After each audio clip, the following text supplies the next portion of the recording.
La Revolución Francesa ocurrió entre 1789 y 1799, es decir, tuvo una duración de 10 años. Es por mucho considerado el proceso histórico más importante que daría origen al Estado liberal moderno. A pesar de que el conflicto inicia en 1789, para buscar los antecedentes de este movimiento nos tenemos que remontar por lo menos al año de 1750. Como ya lo hemos podido observar y estudiar en otro video anterior, la Ilustración fue aquel movimiento social, cultural, político, científico y filosófico ocurrido en la segunda mitad del siglo XVIII y la primera mitad del siglo XIX, al cual también conocemos como el siglo de las luces. De este gran movimiento surgieron los llamados Ilustrados, quienes en su mayoría se oponían al régimen absolutista establecido en la Europa de esa época. Sin embargo, las ideas de los Ilustrados no hubieran sido nada sin la opinión pública, ya que los autores de esa época se encargaron de volver populares las ideas de estos, ya sea mediante periódicos, revistas, folletos y algunos otros escritos que se hacían llegar al pueblo. Es de todo sabido que el absolutismo europeo no fue la mejor ni la más justa forma de gobierno de esa época, por lo cual las ideas de los Ilustrados ayudaron a que el pueblo se cuestionara sobre el origen divino de los reyes. Uno de los pensadores más críticos del absolutismo fue Juan Jacobo Rousseau. A él le debemos la idea de que el ejercicio del poder político deviene de un pacto social, en el cual individuos libres por naturaleza ceden parte de su libertad a sus gobernantes. Pero ¿qué pasa entonces si el gobernante falla al pueblo? Pues según la idea de Rousseau, el pueblo tendría derecho a levantarse en rebelión, puesto que la mejor forma de ejercer una democracia directa es por medio del pueblo, en ese entonces por medio de las llamadas asambleas generales. No solamente fueron las ideas de la Ilustración las que provocaron y motivaron al pueblo a levantarse en armas.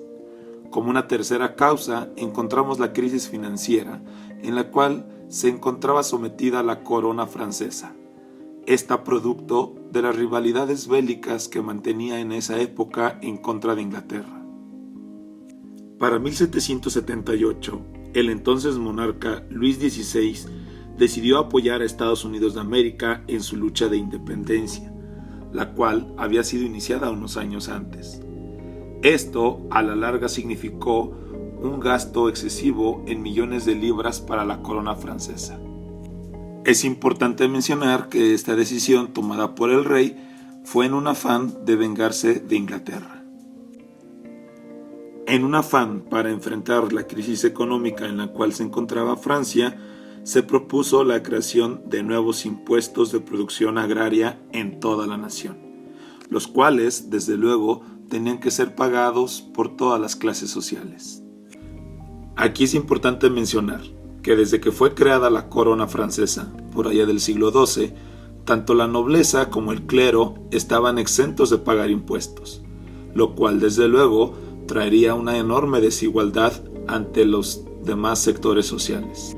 Fue el entonces ministro de Finanzas Calonne el encargado de proponer a los franceses la propuesta de que sin excepción todos deberían de pagar los nuevos impuestos establecidos. Propuesta que desde luego sería rechazada por los nobles, por lo cual Luis XVI convocó a una asamblea de notables para el año de 1787, para intentar nuevamente convencerlos. Sin embargo, no tuvo éxito. Ante la negativa por parte de los nobles y el clero para pagar impuestos, hubo cambios importantes en los mandos políticos, por lo cual ahora Jacques Necker era el encargado de ser el ministro de Finanzas de la corona francesa.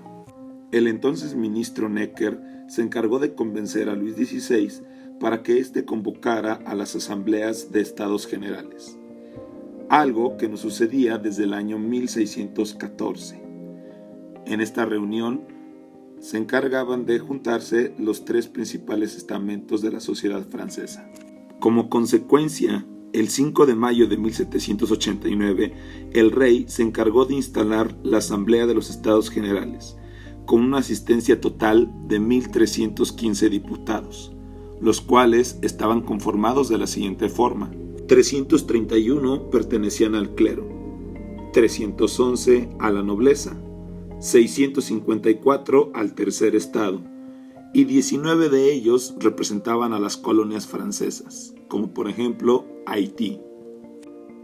El 17 de junio de 1789, los diputados del tercer estado invitaron a los otros dos estamentos a formar una nueva asamblea, la Asamblea Nacional Constituyente, a lo cual hubo una respuesta positiva, y en consecuencia, un grupo de revolucionarios tomarían por asalto la Bastilla, adueñándose de ella el 14 de julio de 1789, ante lo cual al rey Luis XVI no le quedaría de otra más que aceptar la existencia del cuerpo legislativo anteriormente mencionado, lo cual significaba un gran avance en la democracia de ese país, ya que ahora estos diputados se encargarían de organizar la nueva nación francesa, a partir, claro, de la división de poderes, cuya principal misión era la de elaborar una constitución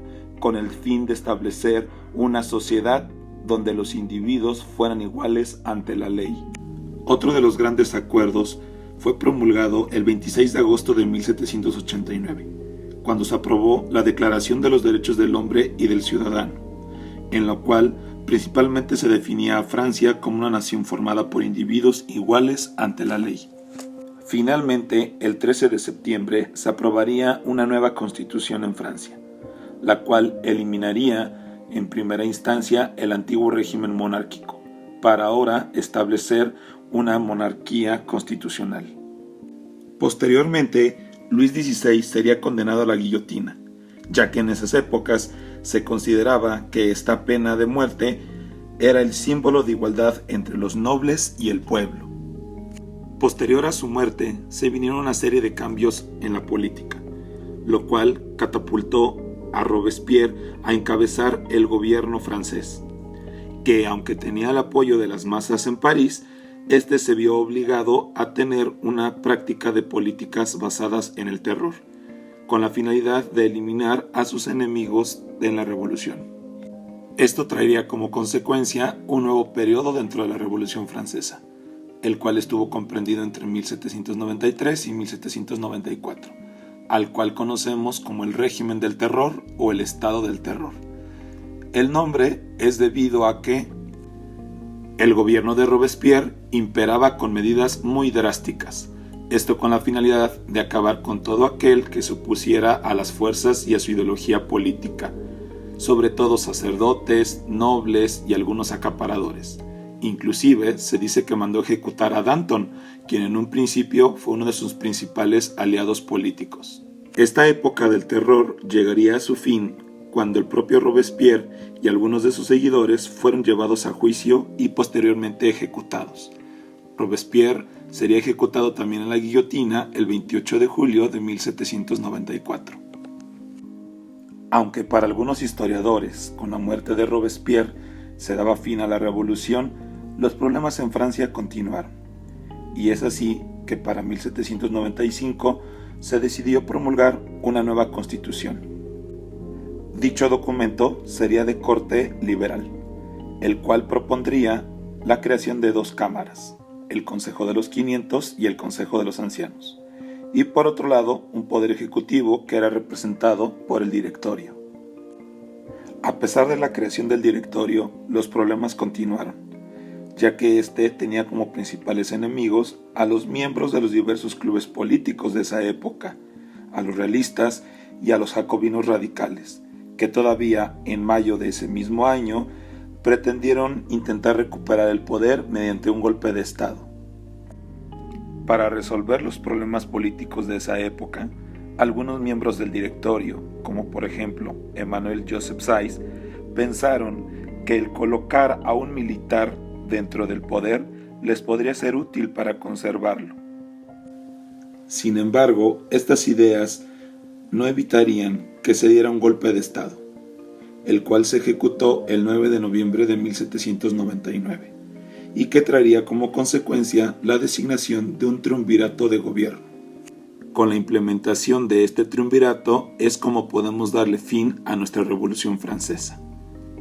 Posteriormente, Napoleón Bonaparte tendría éxito al pacificar Francia e imponer su poderío militar en casi toda Europa. Sin embargo, eso es parte de otro tema que veremos más adelante.